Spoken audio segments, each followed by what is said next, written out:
Entramos a la tercera parte de nuestra emisión de Periodismo Libre en vivo. Vamos a hablar de un acto que hubo ayer, que he hecho referencia, el acto sobre Simón Rodríguez, el maestro de Bolívar y la lucha antidogmática de hoy en América Latina y en el mundo. Este acto fue organizado por Isabel Cristina Reyes Ramos, que es la rectora de la Institución Educativa Técnica de Comercio Simón Rodríguez, y por Lilian Castaño, la profesora Lilian Castaño, directora de este acto, de este conversatorio, titulado 20 aniversario del conversatorio sobre la vida y obra del maestro Simón Rodríguez. El título, el antidogmatismo en el pensamiento de Simón Rodríguez y las guerras contemporáneas. Y algunos se preguntarán, bueno, ¿y quién fue Simón Rodríguez? Pues Simón Rodríguez fue el gran maestro de el libertador Simón Bolívar. Allí tuvimos la oportunidad de intervenir por invitación de los organizadores de este evento para hacer una reflexión sobre lo que yo considero son los dogmas, así lo expuse, los dogmas que están imperando. Algunos de los dogmas planteamos por lo menos 7 dogmas frente a los cuales hay que ejercer un trabajo de desmonte, de codificarlos, de desmontarlos, de controvertirlos. Por ejemplo, dogmas o narrativas de discursos únicos como desconocer el papel hegemónico del bipartidismo en la historia de nuestro país, ese dogma de que tenemos la democracia más estable de América Latina, cuando lo que hemos visto es un siglo XIX lleno de guerras civiles entre las facciones de los llamados partidos tradicionales, todo lo cual contradecía la obra del maestro Simón Rodríguez. Simón Rodríguez fue un hombre que ayudó a construir el carácter del libertador. Nació en el 28 de octubre de 1769 y duró hasta el 28 de febrero de 1854. Y fue un pensador, un humanista, un hombre dedicado a la ciencia, pero también dedicado a la ética, a la educación, a la pedagogía. E influyó muchísimo en el pensamiento, en la obra de Simón Bolívar, especialmente con su trabajo cotidiano, permanente, de formación, de estudio, de aprender de manera creativa, de aprender también con la creación, también con los hechos. Y hubo un momento en que el pensamiento humanista, revolucionario, de defensa de la verdad, de defensa de la ética, de defensa de la solidaridad, de defensa de la investigación como principio para acceder al saber, pues fue objeto de persecución. Y hubo entonces Simón Rodríguez de cambiar, de utilizar un seudónimo, ¿no? Tuvo que convertir pues su nombre original en otro, en Robinson. Por eso en la República Bolivariana de Venezuela existe la misión Robinson, que es en homenaje a Simón Rodríguez, el maestro del libertador Simón Bolívar.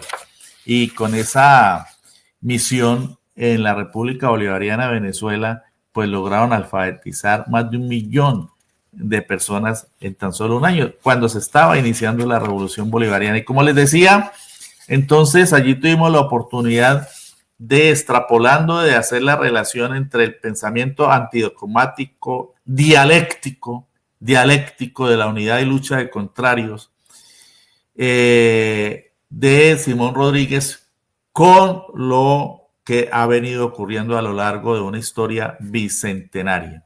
Entonces, para desmontar esas narrativas hegemónicas, esos discursos únicos, esas construcciones que han procurado las élites y las clases dirigentes a sembrar en la mente y en el pensamiento de millones de compatriotas, como esa de la famosa democracia que no es tal porque es una democracia construida sobre la violencia. Si hay unas clases dirigentes oligárquicas violentas y sanguinarias, son las colombianas, que, como decía, contradicen todos los planteamientos formulados por Simón Rodríguez, entre otras obras en su libro Sociedades Americanas, que era su proyecto pues de repúblicas en América.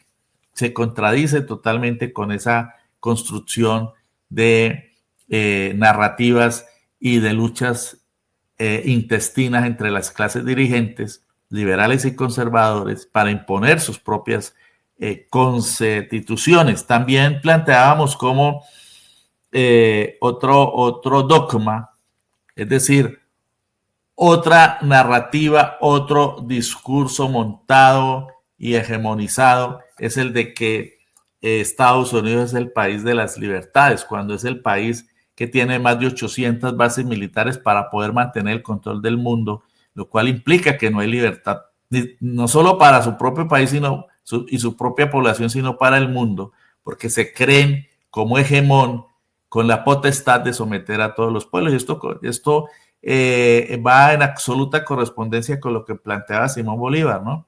Los Estados Unidos parecen destinados a llenar de pobreza y sometimiento a los pueblos del mundo, porque se creen destinados o predestinados por una providencia divina. Estoy parafraseando la famosa frase del Libertador. Pues ni más ni menos es lo que ha ocurrido a lo largo de todos estos siglos y es lo que está ocurriendo en la actualidad.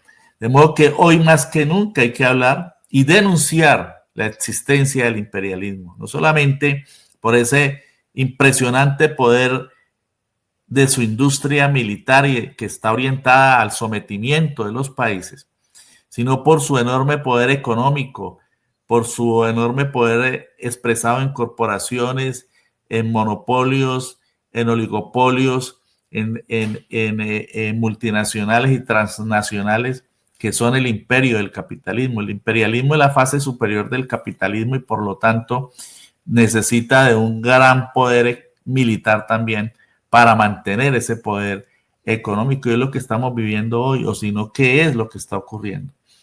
También planteábamos otro dogma, ¿no? Y es la existencia de los demonios creados por el propio Estados Unidos después de la Segunda Guerra Mundial.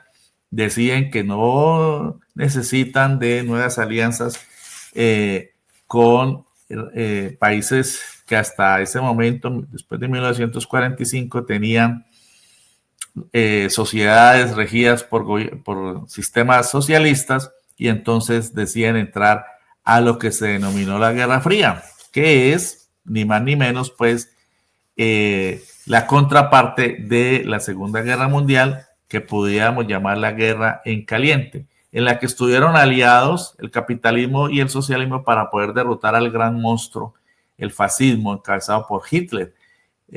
Deciden, después de que se gana en la Segunda Guerra Mundial, se gana la libertad para los pueblos contra el fascismo y contra el nazismo, expresado o dirigido por Hitler, pues deciden crear la Guerra Fría.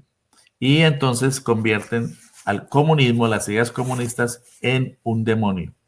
Esa es la narrativa que sigue a la Segunda Guerra Mundial, creada por el imperialismo estadounidense, y luego sigue, después de que se desmorona, se desintegra la Unión Soviética a finales de los 90, entonces viene el segundo demonio, que es el del terrorismo, lo centra Estados Unidos en los pueblos musulmanes, y todo el que pertenece a estos pueblos es terrorista para Estados Unidos, pero también ahí vinculan a otros pueblos y meten a Cuba y meten a otros países, tanto que todavía de manera infame tienen a Cuba en la disquelista de los países que patrocinan el terrorismo. ¿Qué tal eso? ¿Qué tal esa villanía? Y luego, en la época más reciente, al fallarles también ya lo de la narrativa y el demonio del terrorismo, entonces ahora todo el que no está en el círculo de amigos y de sumisos, de arrodillados, de ayectos del imperio, entonces es narcotraficante. Y es la época que estamos viviendo, sin pruebas, sin ninguna argumentación jurídica como corresponde en el derecho internacional. Entonces le endilgan al presidente Nicolás Maduro el narcotráfico, le endilgan al presidente Gustavo Petro el narcotráfico, se lo han endilgado al presidente Andrés Manuel López Obrador.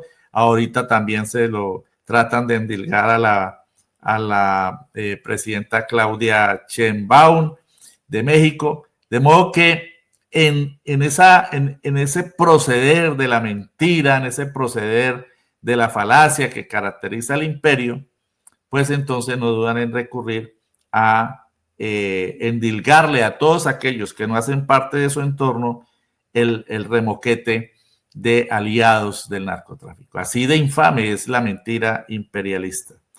De modo que históricamente Estados Unidos ha utilizado el montaje, la falsedad, para que le sirvan de argumento para invadir a los países e ir por sus recursos naturales. Fue lo que hicieron entre centenares de ejemplos con Irak. Se inventaron lo de las armas de destrucción masiva que no existían, era una falacia, y para eso usan la CIA, que ha patrocinado más de 13 golpes de Estado y más de 300 intervenciones a lo largo del mundo. Y entonces fueron por los recursos naturales de Irak, sobre todo el petróleo, que tanto necesita una sociedad de consumo como la gringa, asesinaron a Saddam Hussein y se apoderaron de Irak y del petróleo de manera impune, con un altísimo costo en vidas humanas, miles y miles y miles de personas asesinadas.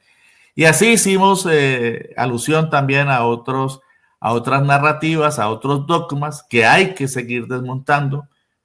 Por ejemplo, otro dogma es que el socialismo es un fracaso, porque ellos lo que necesitan es que el socialismo no florezca, y por eso no lo dejan florecer, y por eso lo atacan y lo cercan.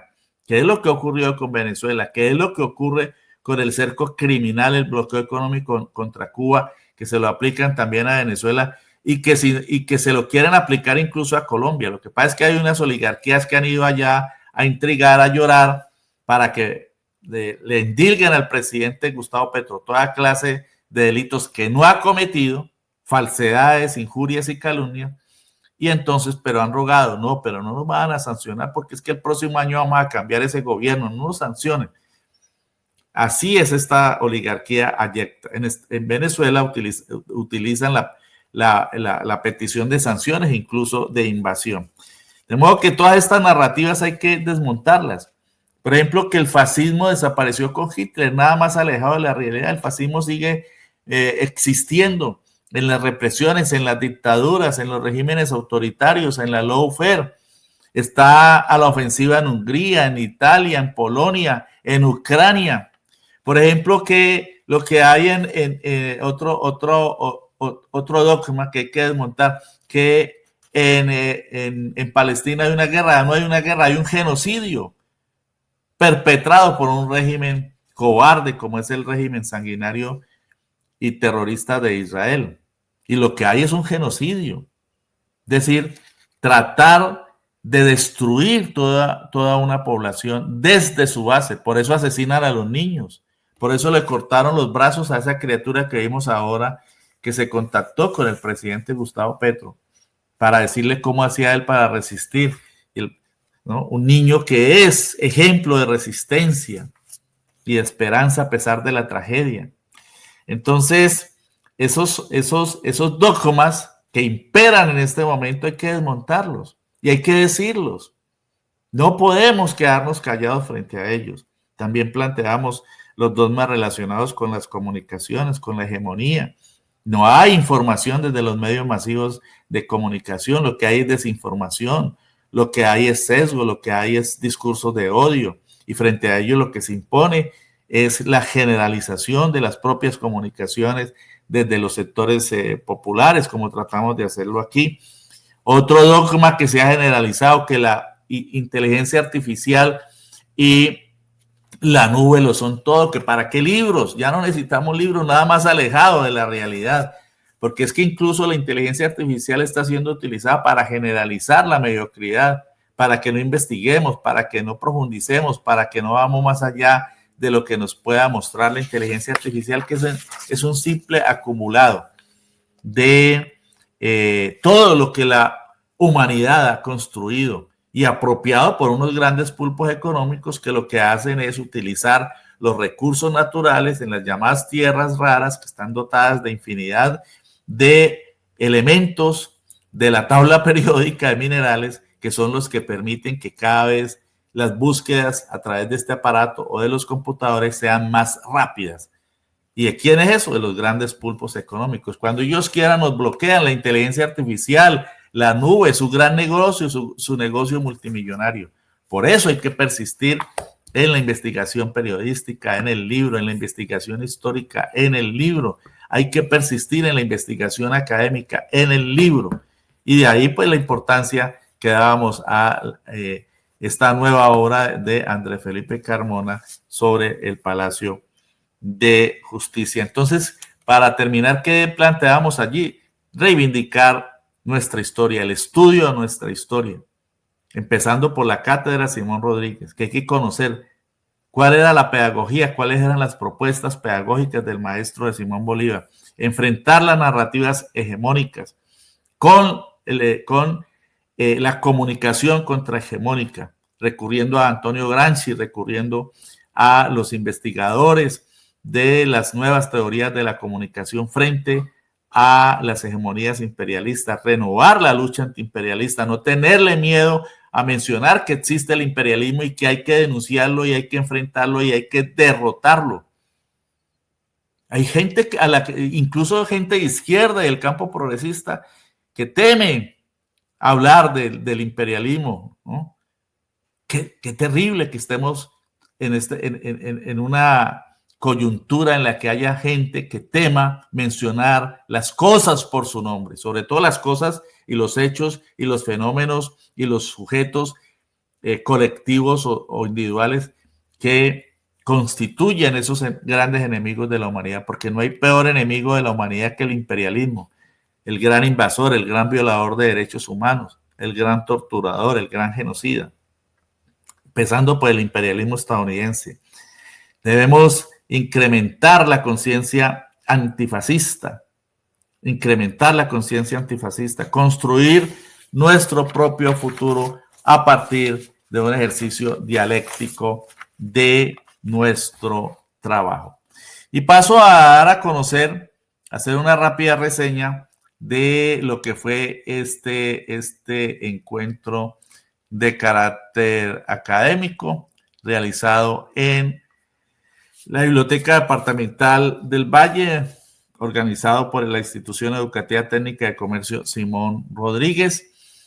Allí pudimos captar algunas imágenes que presento a continuación. Este es el momento en el que se estaba dando inicio a esta actividad, que fue, repetimos, organizada por Isabel Cristina Reyes Ramos, la rectora, y Lilian Castaño, la directora del acto, quien tuvo sobre sus hombros pues el trabajo de organizar este certamen. También se destacó la participación de Lizardo Carvajal Rodríguez, quien ha sido colaborador de este escenario, este espacio académico a lo largo de 20 años, reivindicando la memoria de el maestro Simón Rodríguez. Aquí otra panorámica que captamos de los participantes en este acto, aquí cuando hacíamos nuestra intervención que acabo de resumir. Esta intervención de 38 minutos la vamos a subir a un video individual en nuestro canal de Periodismo Libre. También participó en este acto de carácter académico Luis Ángel Muñoz Zúñiga, licenciado en español, literatura, columnista del periódico Occidente, quien hizo una intervención llamando a los participantes a reflexionar sobre qué es eso de las narrativas hegemónicas, de esas construcciones que se han acendrado en los cerebros de los latinoamericanos, ¿no? Y cómo enfrentar esas hegemonías, cómo enfrentar los dogmas. ¿Qué es el dogma? Y cómo enfrentarlo. También nuestra compañera de luchas, María Teresa Sierra, hizo su intervención desde los participantes en este acto. Ahí la vemos. Posteriormente intervino el maestro Alberto Simón Vuelvas Ruiz, hizo una intervención muy interesante acerca de los contenidos del dogma, ¿no? Y cómo el dogma hay que combatirlo desde posiciones antidogmáticas, no con nuevos dogmas. Me parece que es como la conclusión de lo que el maestro Vuelvas planteó, una intervención muy bien estructurada, muy bien hilvanada. También intervino el profesor y ex rector del Colegio de Santa Librada, Ramón Ignacio Ateortúa Cruz, quien acaba de presentar al campo académico e investigadores sobre toda la historia, su obra, una obra muy importante sobre la historia del Colegio de Santa Librada, un colegio republicano fundado por Francisco de Paula Santander, y nos dio a conocer pues toda una cantidad de información acerca de lo que fue la historia de este colegio. Y hizo unas revelaciones muy interesantes, como por ejemplo que el Colegio de Santa Librada se convirtió prácticamente en un botín de guerra. Muchos de sus estudiantes fueron utilizados por rector en el siglo XIX para que fueran a combatir en esas guerras intestinas de los partidos tradicionales en las que se disputaban las supremacías y las hegemonías y la instauración de sus propias constituciones, ya fueran liberales o conservadoras. Aquí estamos viendo algunas imágenes que captamos de los asistentes a este acto interesante. Las revelaciones son 2 tomos del libro de investigación del profesor Ateortúa Cruz, de Ramón Ignacio Ateortúa. Muy interesante los resultados de su investigación. Y vamos a dar a conocer un fragmento de lo que dijo precisamente de cómo el Colegio de Santa Librada lo convirtieron las élites vallecaucanas en un botín de guerra. Escuchémoslo. Es decir, la rectoría del colegio se convierte en botín de guerra y botín electoral. Y todos gira alrededor de formar políticos. Los gobernadores, uno coge el listado de los habitantes de cada una de las épocas y son todos egresados del colegio, son todos los que van a gobernar el Pacífico hasta el Putumayo. Porque Santander dice, en el Colegio de Santa Librada habrá una cátedra de jurisprudencia, habrá una cátedra de latín, para que pueda comunicarse y entender la iglesia. Habrá una cátedra de filosofía, habrá una cátedra de literatura y habrá una cátedra de medicina. No hubo facultad de medicina, producía enfermeros, pero como no había médicos, ejercían de médicos. Es decir, que tuvo no solo en el Colegio de Santa Librada, sino en los 35 colegios que fundó, esas cátedras. Y por eso es que vamos a encontrar, por ejemplo, en la Guerra de los Supremos, que los generales amigos de Santander, que van a pelear contra la presidencia de José Ignacio de Márquez, están ubicados en las ciudades donde Santander fundó colegios. Entonces, el otro tema que se puede ver allí es cuáles fueron los personajes que se formaron. Y Yo digo, ahí hay un trabajo por hacer, mirar toda la formación de la élite caleña, políticamente. Número 3, de eso me vengo a dar cuenta cuando voy en la mitad del trabajo que titulé Educación, Guerra y Política. Porque yo, por allá hace muchos años, había leído un libro escrito por un general prusiano que participó contra Napoleón, escrito en 1836, Karl von Clausewitz, que dice: la guerra conduce a la política y la política conduce a la guerra. La guerra conduce a la política y la política conduce a la guerra.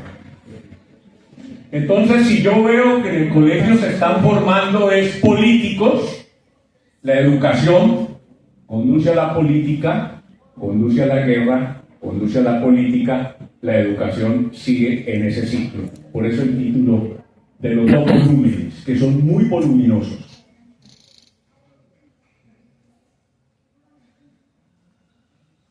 Entonces, pues, no me quedó más no devolverme, sino terminar este trabajo hasta llegar a finales del siglo XIX, donde aquí mismo en Cali se reúnen y dicen: no, pero es que esta educación, y entonces uno lo ve en todos los periódicos de la época, en el ferrocarril de Eustaquio Palacios, ve todo, hay que cambiar la educación.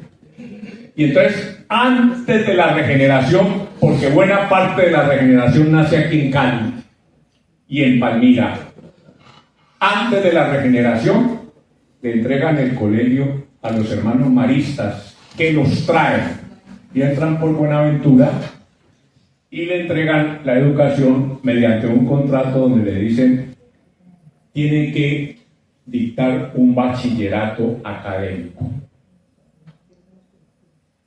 Y entonces les entregan el colegio de Santa Librada, el colegio de la Libertad, que había sido fundado en 1876 por David Peña, que es hoy en día el colegio de Cárdenas de Palmira, el colegio de Buga, que es el colegio académico, y el colegio de Cartago, que es el académico de Cartago, que eran los 4 colegios que habían en el Valle del Cauca.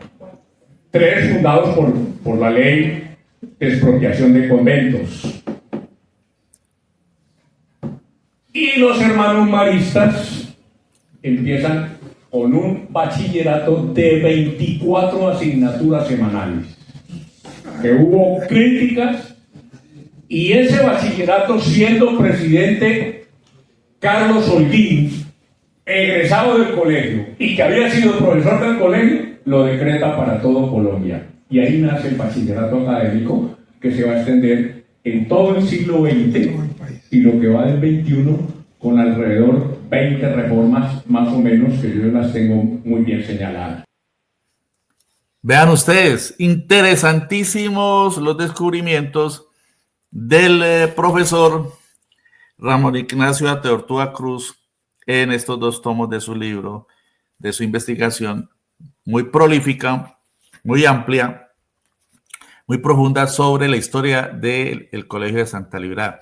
Destacaba en este foro, en este conversatorio, en este acto de ayer en Cali, cómo Santa Librada tenía allí un archivo, y el maestro Poveda, que lamentablemente nos dejó hace ya creo que más de un año, Rodolfo Poveda, le comentó en alguna oportunidad al profesor Ramón Ignacio Ateortúa, pues que ahí estaba ese archivo. Él se sumerge en ese archivo, como decía ahora cuando entrevistaba a André Felipe Carmona.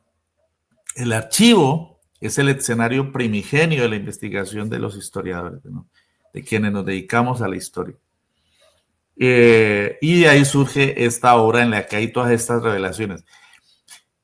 Todos estos colegios republicanos que él menciona nacen en la época de Francisco de Paula Santander, pero después se los entregan a los religiosos, como lo menciona él ahí de los hermanos maristas, y echan para atrás todos esos cambios que surgieron después de una ley que promovió el mismo Francisco de Paula Santander de expropiación de los conventos de los religiosos, en esa pugna entre liberales y conservadores, entre los que defendían la educación laica y los que defendían la educación religiosa. Esas fueron las pugnas de las clases dirigentes oligárquicas de nuestro país, y en consecuencia hay un enorme retroceso. Eso es parte de la investigación. Como es parte de la investigación y las revelaciones, el hecho de que, como lo revela el profesor Ramón Ignacio Ateortúa Cruz, pues el Colegio de Santa Librada fue utilizado para que muchos de sus estudiantes fueran carne de cañón en las confrontaciones intestinas entre los partidos tradicionales. Una gran revelación, una investigación supremamente valiosa en ese sentido. Y como lo planteábamos también en nuestra intervención, hacíamos alusión a la necesidad entonces de ir a la historia. No entendemos cómo no se ha generalizado esa orden dada por el presidente de separar de la clase de ciencias sociales en general, donde está geografía, historia y otras áreas afines, separar la historia para enseñar la parte como la recibimos nosotros cuando fuimos estudiantes. Veamos lo que planteó en este sentido el exrector, el profesor Ramón Ignacio Ateortúa. Educación, y llevamos 200 años de una mala educación. Es muy importante rescatar la historia de cada uno de los colegios. Yo visité los 10 colegios santanderinos que subsisten hoy. El de Vélez, Colegio Universitario de Vélez, el Colegio Universitario de Socorro, el Colegio de Boyacá, el Colegio de San Simón, el Colegio San José de Guanintá en San Gil, el Colegio Santa Librada de Neiva, el Colegio Académico de Cartago, el Colegio de Pamplona, el Colegio de Ocaña, el Colegio Santa Librada de Cali. Ninguno tiene archivo histórico. Y cuando yo hablé de esto una vez en Bogotá, el secretario de la Academia de Historia Colombiana, que estaba escribiendo sobre la educación en el tránsito de la independencia de la República, me dijo: oiga, yo quiero conocer más de eso.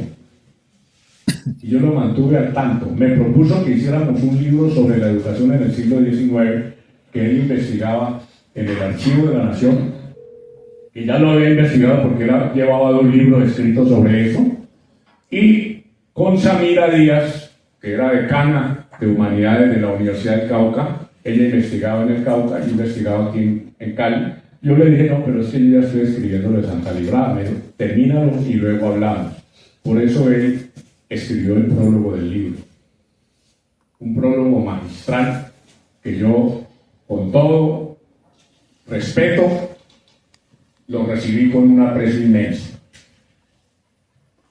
De tal suerte que, efectivamente, nosotros hemos tenido una educación dogmática.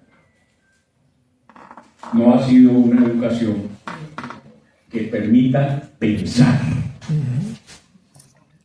Ha sido una educación, por el contrario, para estar sometidos. Quizás si Santander le hubiera aceptado la carta que desde el Perú le mandó el general Bolívar diciéndole: sé que Simón Rodríguez está en Bogotá, lo recomiendo porque fue mi maestro, para que dirija la educación, hubiera sido muy distinto el camino que hubiéramos seguido. Pero Santander hizo caso omiso de eso, y entonces Bolívar le escribe diciendo: dígale al maestro que venga para acá. Y él lo nombra en Bolivia, la república que acababa de fundar y que en homenaje a él le dieron ese nombre.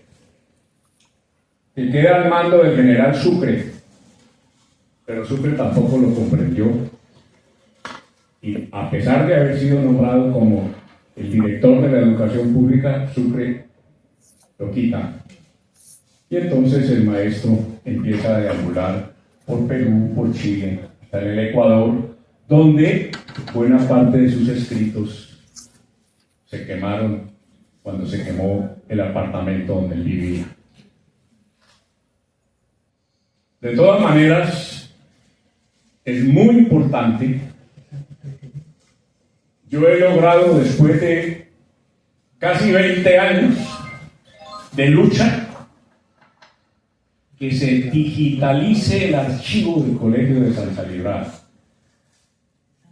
con una fundación norteamericana que está terminando en ese momento esa de hacer esa microfilmación y digitarlo. Quizás, creo que para el año entrante podrá estar en pantalla para el mundo entero, para que lo vean y lean. Y ojalá, he venido adelantando conversaciones en ese sentido con la Universidad del País, para que los estudiantes de historia acudan allí a hacer sus tesis de grado en unos estudios detallados, porque allí se pueden sacar, no se imaginan ustedes la riqueza de lo que hay en ese archivo. El Colegio de Santa Librada no solo tiene un archivo, tiene una colección de retratos pintados por los grandes maestros de la pintura, empezando por el retrato de el general Santander, que fue pintado por José María Espinosa. José María Espinosa fue el que pintó las batallas, es el que pinta al Bolívar de Japío, ahí en la hacienda de Japío. Hay retratos del padre, el segundo rector, Fray Pedro de Herrera, de JJ Santibáñez, uno de los grandes pintores, miniaturista. Están los óleos de todos los rectores hasta 1936, pintados por el gran maestro del Cauca, el que pintó el Paraninfo de la Universidad del Cauca, el que pintó a Laureano Gómez, el maestro Efraín Martínez, que pintó el foyer del Teatro Municipal. Hay óleos pintados por el maestro José María Espinosa, fundador de Bellas Artes, egresado del Colegio de Santa Librada.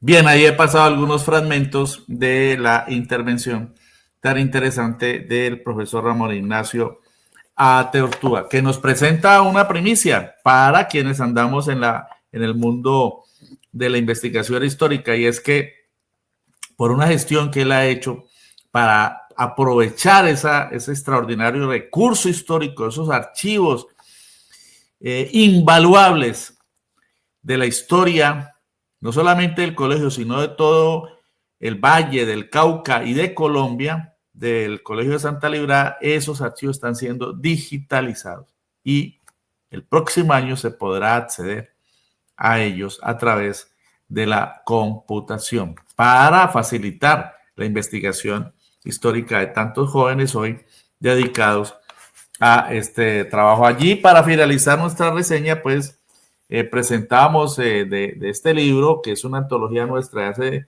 15 años, uno de los que creo yo es de los primeros ejemplares de periodismo estudiantil que hicimos en 1973 con el joven Julián Luna, Voz Estudiantil.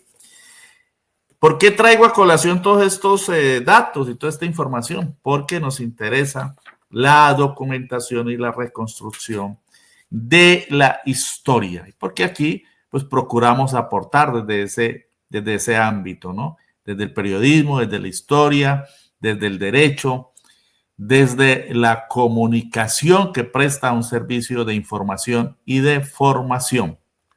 Bien, entonces ahí dejo allí la intervención del profesor Ate Ortúa y bueno, finalizando ya la intervención, el acto, pues se hicieron una serie de reconocimientos a la rectora y a la directora de esta actividad, también a jóvenes estudiantes que participaron en la misma, también reconocimiento a varios de los participantes en estos 20 años de reivindicación de la obra de Simón Rodríguez, el maestro del Libertador, entre ellos al profesor Alberto Simón Vuelvas Ruiz, a quien lo vemos aquí, de quien decíamos hizo una muy interesante intervención, también a Lisandro Carvajal y a las directoras de esta actividad.